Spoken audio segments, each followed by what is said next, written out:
Hello, everybody. This is Gary. Today is Thursday, October 24th, 2019.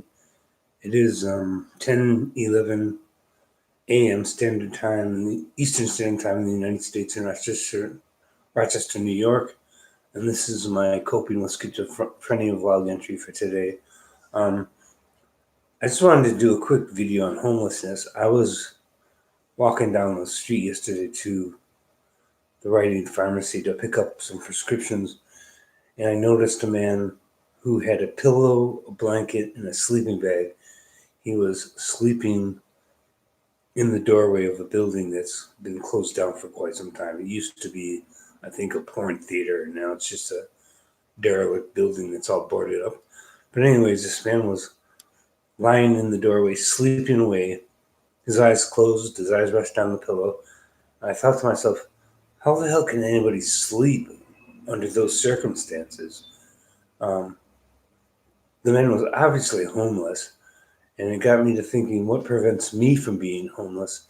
And how can a person possibly just lie down on a sidewalk and go to sleep and feel safe enough to fall asleep?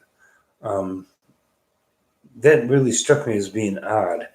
Um, so, what causes homelessness? Well, there's a lot of things that cause homelessness, and I know there's something that nearly caused me to be homeless. Um, Not taking my medications is the main thing.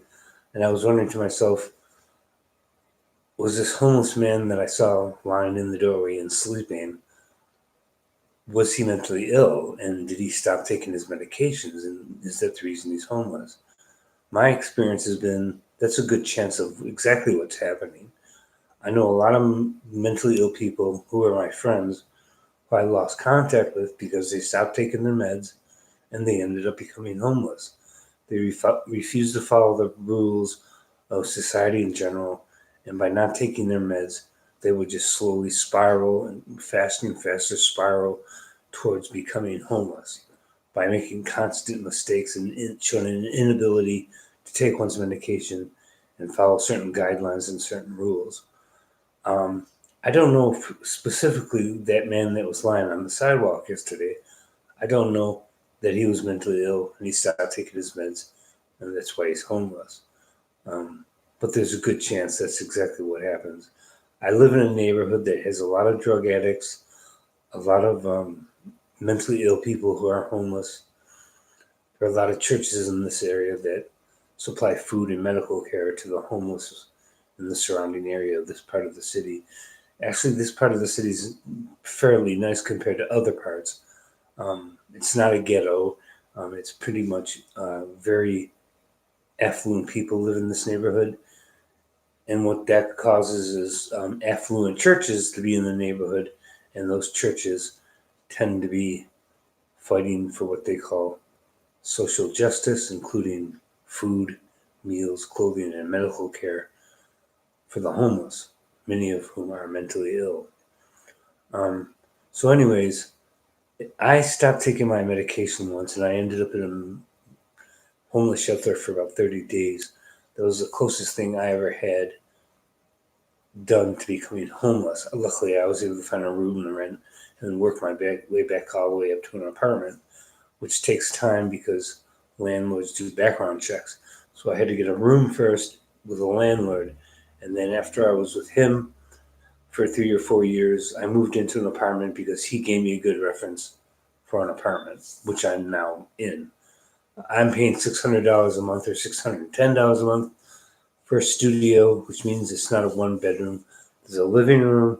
I'm in the kitchen right now, and then there's a bathroom. I have a stove, I have a refrigerator, and I'm paying about $610. In this area, that's kind of expensive for a studio. Most studios would go around for $500, but this neighborhood is very affluent, and I could only afford a studio in this neighborhood at this price. If I get a one bedroom apartment, it would probably have to be in a different neighborhood because the price would be too high for me to pay in this neighborhood. But, anyways, I stopped taking my medications. I ended up in a homeless shelter, which was a very dangerous place, just as dangerous as the streets. There's always the threat of people who are unstable and drug addicts and mentally ill of attacking you or hitting you. And that was one thing that frightened me into not being homeless, because it's a very frightening, scary experience. And so I started taking my meds again, and I stuck to them. If there were any side effects, instead of stop taking my meds, I would tell my doctor what I think is wrong, and we would try to correct those side effects together instead of me just going off my meds and becoming homeless. Um, so I have sympathy for the homeless, but I also understand that those who are mentally ill and homeless, and not all homeless people are mentally ill, but for those who are mentally ill and drug addicts, um, a lot of what they do is what caused their homelessness. If they're heavy drinkers or drug users, they stop taking their meds. And I have sympathy for them, but they have to take some responsibility for their own situation. And I'm not talking about people who are homeless that are not mentally ill. I don't know a lot about that group, and that's not what this video is about. Um, I think a lot of mentally ill people drive themselves into the unfortunate position that they're in by not taking their meds. And instead of talking to their doctors and working out what side effects are happening and what negative events are happening because of being on meds and trying to correct that, um, they don't have a sense of patience. And many mentally ill people won't even admit that they're mentally ill. I mean, they could be lying on the streets in the doorway of an old porn theater, but they may not believe themselves to be mentally ill when they are. So I guess I have a lot of sympathy for the mentally ill who are homeless, but a lot of what they do is what they did to themselves.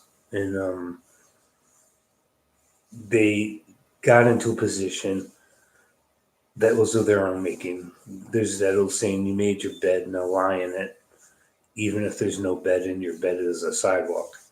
Um, I'm kind of contradicted. Um, I have sympathy for the homeless, mentally ill.